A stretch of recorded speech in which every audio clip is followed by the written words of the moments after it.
एक छोटे से गांव में अमित अपनी बूढ़े माँ सरस्वती और पत्नी कंचना के साथ रहता था। अमित के पास गांव में एक छोटा सा खेत था। उसी में वो खेती करके अपना घर चलता था। कंचना एक बहुत ही चतुर महिला थी जो अपनी सास सरस्वती को बिल्कुल भी पसंद नहीं करती थी। वो हर समय उन पर चिल्लाती ही रहती थी। अमित भी अपनी माँ से बहुत कम प्यार करता था, लेकिन सरस्वती बेचारी सभी तकलीफों को सह रही थी और उनसे कुछ भी नहीं कहती थी।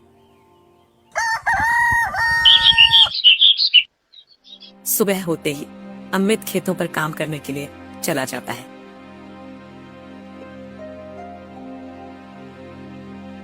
और इधर सरस्वती बेचारी लेटे लेटे बहुत थक गई थी, तो वो टहलने के लिए निकल जाती है। तभी उसे उसकी बचपन की सहेली माया मिल जाती है। अरे क्या हाल है सरस्वती बहन, तुम तो मुझे कई महीनों बाद दिखाई दी हो। और पता नहीं आज हम लोगों की कितनी अच्छी किस्मत होगी कि हम दोनों लोग इतने महीने बाद एक साथ मिल गए। और घर पर तुम्हारे बेटे बहू तो ठीक है ना? हाँ माया बहन, तुम बिल्कुल ठीक कह रही हो। अरे आज हम लोगों का भाग्य ही खुल गया, जो बचपन की दोनों सहेलियां मिल गई। और हाँ माया बहन, मैं भी ठीक हूँ और मेरे घर में बहू बेटे भी ठीक है। अरे सरस्वती बहन, तुम्हारी बहू कैसी है? मतलब स्वभाव से तो अच्छी है ना? और तुम्हारा सम्मान करती है ना? तो वे समय पर खाना पानी देती है कि नहीं? माया की बातें सुनकर सरस्वती के आंखों में आंसू आ जाते हैं, लेकिन वो आंसू को छुपाते हुए अपनी बहू की प्रशंसा करते हुए कहती है। अरे हाँ माया बहन, मेरी बहू तो स्वभाव से बहुत अच्छी है और मुझे समय से खाना पानी के साथ साथ दवाइयाँ भी देती है। वो तो मुझे अपनी माँ की तरह मानती है। अगर मैं खाना न खाऊं तो उस दिन वो खाना को हाथ में नहीं लगाती। इसीलिए मैं भी उसे अपनी बेटी ही मानती हूँ, क्योंकि जिसका स्वभाव अच्छा हो उसके लिए विचार भी अच्छे होने चाहिए। हाँ बहन, तुम बिल्कुल ठीक कह रही हो। सम्मान करने वालों को भी सम्मान देना चाहिए। बहन, तेरा तो भाग्य ही खुल गया कि तुझे इतनी अच्छी बहू मिली है।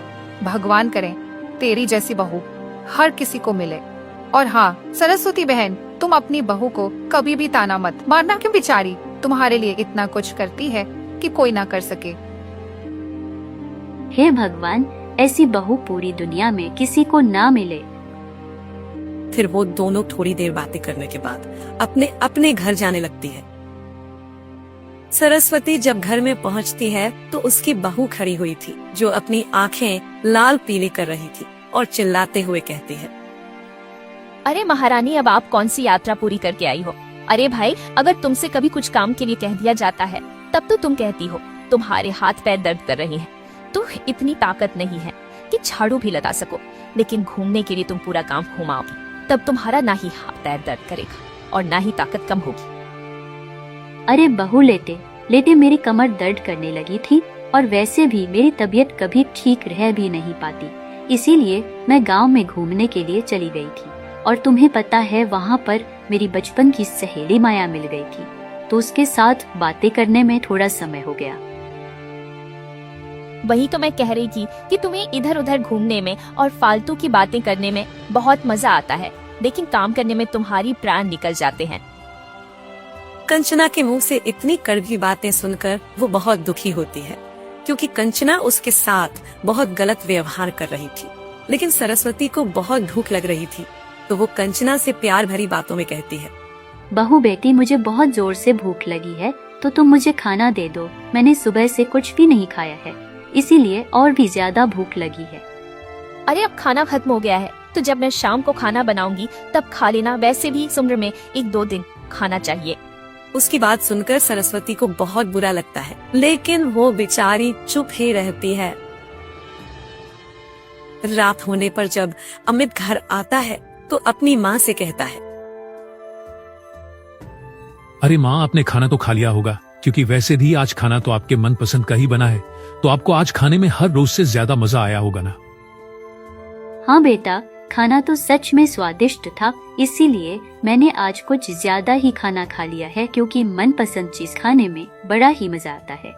जिस माँ को रूखी सूखी रोटी तक नहीं मिली, वो अपने बेटे के सामने झूठ कह देती है कि खाना बहुत अच्छा था, क्योंकि अगर वो सच बता देती कि उन्हें आज खाना ही नहीं मिला है, तो अमित और कंचना की लड़ाई हो जाती। अरे हाँ माँ, कंचना तो बहुत अच्छा खाना बनाती ही है। जो भी उसके हाथ का खाना खा लेता है, उंगलियां ही चट्टा रह जाता है। माँ, आप कंचना जैसी बहू पाकर धन्य हो गई हो। आप बड़ी भाग्यशाली हो जिसे कंचना जैसी बहू मिली। हाँ बेटा, तुम बिल्कुल ठीक कह रहे हो। कंचना मेरी बहू नहीं बेटी है। अच्छा बेटा, मेरे सिर में थोड़ा थोड़ा दर्द हो रहा है तो तुम अलमारी से दवाई निकाल दो ताकि दर्द थोड़ा कम हो सके। अरे माँ, आपको दिखाई नहीं पड़ता? मैं दिन भर खेतों में काम करता हूँ और जब घर पर आया हूँ तो एक गिलास पानी भी नहीं पिया और आप काम बताने लगी। अरे कम से कम इतना तो कर लिया करो। 2 कदम पर अलमारी है, चलकर दवाई ले लिया करो। मैं जा रहा हूँ आराम करने के लिए, मुझे बहुत थकावट हो रही है।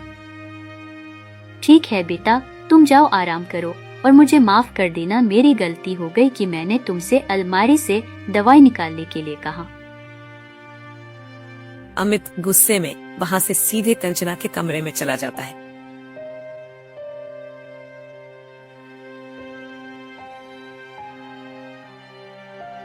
अरे कंचना, क्या हुआ? तुम इतनी चुपचाप और उदास क्यों बैठी हो? तुम्हारी तबीयत तो ठीक है ना? अरे मैं तुम्हें क्या बताऊं, मेरा सारा दिन काम करने में ही निकल जाता है और ऊपर से तुम्हारी माँ का ध्यान रखना, झाड़ू पोछा, खाना बनाना और बर्तन धोना, ये सब करते करते बहुत थक जाती हूँ। और आज तो मेरे हाथ पैर बहुत दर्द कर रहे हैं, इसीलिए मैं आपका इंतजार में बैठी थी। लेकिन आपकी माँ को हम दोनों में से किसी पर दया नहीं आती। वो तो बस पूरी दिन खाती रहती है। ऊपर से आज तो ना जाने कितने दूर घूमने के लिए चली गई थी। अरे इतनी दूर घूमने जाती है, इससे तो अच्छा ही है कि घर का थोड़ा बहुत काम ही कर ले। अरे कंचना, कोई बात नहीं, मुझे भी माँ पर बहुत ज्यादा गुस्सा आ जाता है। तुम थोड़ा कम काम किया करो, क्या बिगड़ जाएगा? अरे अब मैं आपको क्या बताऊं, मैं तो उनसे कुछ कहती भी नहीं हूँ क्योंकि वो आपकी माँ है, इसीलिए मैं उनकी बिल्कुल अपनी माँ की तरह इज्जत और देखभाल करती हूँ। अच्छा चलो छोड़ो, इन सभी बातों को। आपको भूख लगी होगी तो आप हाथ पैर धो लो, जब तक मैं आपके लिए खाना लगा देती हूँ। अरे कंचना, मैं खाना तो खा लूंगा, लेकिन मैं इतना थक भी नहीं गया हूँ जितना तुम सोच रही हो। मुझसे ज्यादा तो तुम काम करती हो, तुम्हारी शक्ल देखकर लग रहा है तुम्हारी तबीयत ठीक नहीं है। तुम लेट जाओ, मैं तुम्हारे हाथ पैर में थकावट उतारने वाला तेल लगा देता हूँ और सिर की भी मालिश कर देता हूँ। अच्छा ठीक है, मैं लेट जाती हूँ और बाद में आप खाना भी खा लेना, शायद मुझे लेते लेते नींद आ जाए। उन दोनों की सारी बातें सरस्वती चुपचाप सुन रही थी, जिसे सुनकर उसे बहुत दुख होता है। हे भगवान, ये मुझे कैसा बेटा दिया है। अरे ये तो अपनी पत्नी के चक्कर में मुझे ही भूल गया। जब मैंने इससे दवाइयाँ निकालने के लिए कहा तो मेरी से थकावट हो रही है, ऐसा क्या कर चला गया और वहाँ पर अपनी पत्नी की तेल से मालिश कर रहा है। हे राम, इससे अच्छा अब आप मुझे इस घर से उठा लो। अब मुझे और नहीं जीना, इस दुनिया से मैं बहुत परेशान हो चुकी हूँ।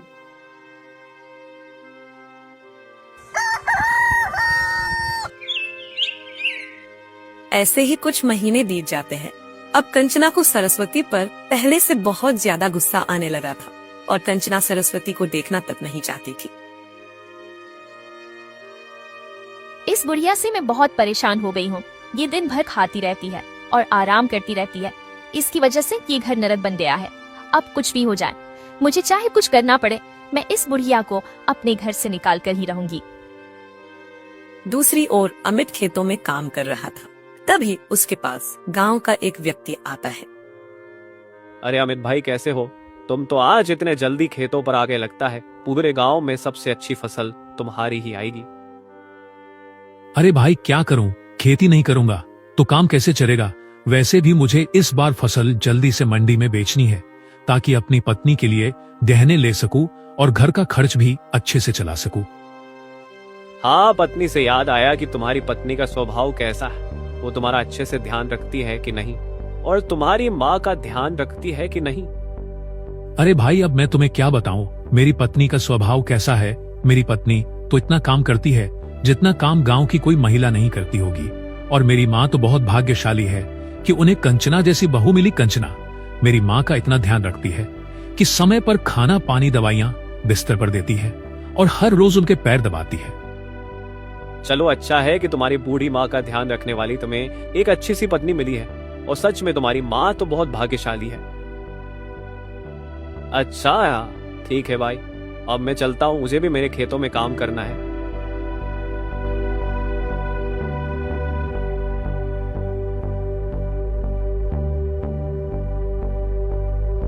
शाम होने पर जब अमित घर आता है तो कंचना कहती है, अरे जी देखो, अब आप मुझे कंगन खरीद दो। आपने पिछली साल ही कहा था। वैसे भी मैं आपसे ज्यादा खर्चा भी नहीं करवाती हूँ, तो इतना तो बनता ही है मेरे लिए। अरे कंचना, मैं तुम्हें कंदन तो आज ही खरीद देता, लेकिन मेरी मजबूरी है। मैं तुम्हारे लिए कुछ नहीं खरीद पा रहा हूँ क्योंकि मेरे पास पैसे नहीं है। अरे मैं जैसे तैसे घर चला पा रहा हूँ, लेकिन हाँ, इस बार जब अच्छी फसल आएगी तो मैं जरूर तुम्हारे लिए कंदन खरीद दूंगा। अरे आप पैसों की चिंता क्यों कर रही हैं? शायद आपको नहीं पता कि आपकी माँ के पास कितनी ज्यादा पैसे हैं। मैंने एक बार देखा था, उनके पास बहुत सारे पैसे हैं और वो पैसे तुम्हारी माँ। अरे लेकिन मैंने माँ को आज तक कभी भी पैसे नहीं दिए हैं, तो मैं उनसे क्या कहकर पैसे लूंगा? और मुझे तो ये भी विश्वास नहीं है कि उनके पास एक भी फूटी कौड़ी होगी। अरे आपको विश्वास हो या ना हो, लेकिन मैं कह रही हूँ ना कि उनके पास पैसे हैं। मैंने अपनी आंखों से देखे थे उन्हें पैसे गिनते हुए। और रही बात पैसे मांगने की, तो आप कहना कि मेरी तबीयत बहुत ज्यादा खराब है। दवाई लेने के बाद भी आराम नहीं मिल रहा है। डॉक्टर ने ऑपरेशन करने के लिए बताया है, इसीलिए बहुत सारे पैसों की जरूरत है। बस इतना कहते ही वो तुम्हें पैसे दे देंगे, क्योंकि एक माँ अपने बेटे को मुसीबत में नहीं देख सकती। ठीक है कंचना, मैं तुम्हारी बात पर विश्वास करके ये भी कर लेता हूँ। अगर माँ ने पैसे दे दिए तो हमारे तो मौज हो जाएगी, क्योंकि मैं आज के आज ही तुम्हारे कंगन खरीद लूंगा। कंचना की बात मानकर अमित अपनी माँ के पास जाता है और दुखी होने का नाटक करते हुए कहता है, अरे माँ, अब क्या होगा? अब तो मैं बहुत परेशान हूँ। माँ, बात कुछ ऐसी है कि तुम्हारी बहू की तबीयत बहुत ज्यादा खराब है और डॉक्टर ने ऑपरेशन करने के लिए बताया है। उसमें बहुत खर्चा आएगा, लेकिन अपनी तो अभी फसल भी नहीं आई है और मेरे पास एक भी रुपया नहीं है। अब ऐसी में क्या होगा? अरे बेटा, तुम ज्यादा दुखी मत हो। मेरे पास कुछ पैसे जमा किए हुए रखे हैं, तो तुम वो ले लाओ और बहू का ऑपरेशन करवा लो। ठीक है माँ, आप मुझे जल्दी से पैसे दे दो ताकि मैं अभी अस्पताल में जाकर पैसे जमा करके ऑपरेशन करवा दूं। फिर सरस्वती अमित को पैसे दे देती है।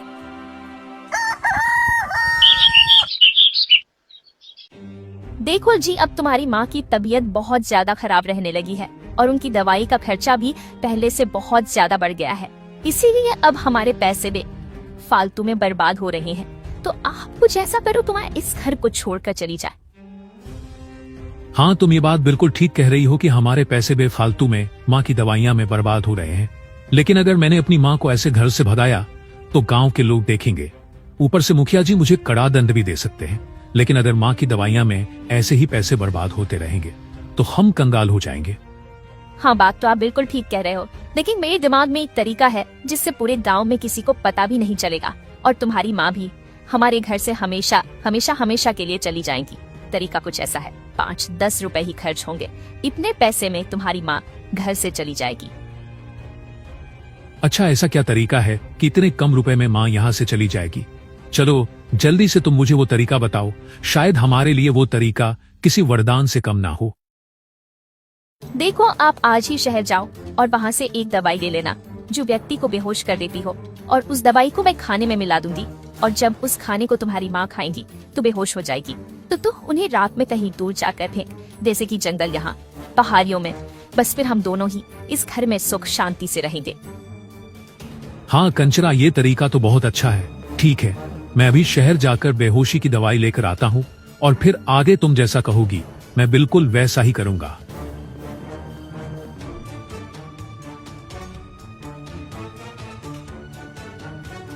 फिर शाम को कंचना खाने में दवाई मिलाकर बनाती है और खाना भी सरस्वती के पसंद का बनाती है। माँ, आज मैंने आपके मनपसंद का खाना बनाया है, तो आप खाना को जल्दी से खा लो, नहीं तो खाना ठंडा हो जाएगा, ज्यादा मजा नहीं आएगा। अपने मनपसंद का खाना देखकर सरस्वती को शक होता है और वो अपने मन में सोचती है, अरे कुछ तो गड़बड़ है। ऐसा तो कभी नहीं हुआ जैसे आज हुआ है। अरे मेरे मन पसंद का खाना इतने सालों में कभी नहीं बना, तो आज अचानक से कैसे बन गया। अरे छोड़ो इन सभी बातों को और इस खाने को चुपचाप खा लेती हूँ, चाहे अब इसमें जहर ही क्यों ना हो। वैसे भी मेरा बेटा बहू मुझे फूटी आंख नहीं देखते हैं। क्या हुआ माँ, आप इतना क्या सोच रही हो? जल्दी से खाना खा लो, खाना ठंडा हो रहा है। हाँ बहू, मैं जल्दी से इस खाने को खा लेती हूँ। फिर कुछ ही देर में सरस्वती बेहोश हो जाती है तो कंचना अमित को बुलाकर कहती है, देखो जी, अब ये बेहोश हो गई है तो अब आप इन्हें कहीं जंगल में डाल देना ताकि ये हमारे घर का रास्ता भूल जाएंगी। यहाँ तूने कोई जानवर का जाएगा, फिर हम दोनों सुख शांति से और खुशी से अपने घर में रहेंगे। ठीक है कंचना, तुम जैसा कह रही हो मैं वैसा ही करूंगा। मैं इन्हें दूसरे गांव के जंगल में डालकर आता हूँ। अमित बैलगाड़ी से अपनी माँ को एक सुनसान जंगल में छोड़कर घर चला जाता है।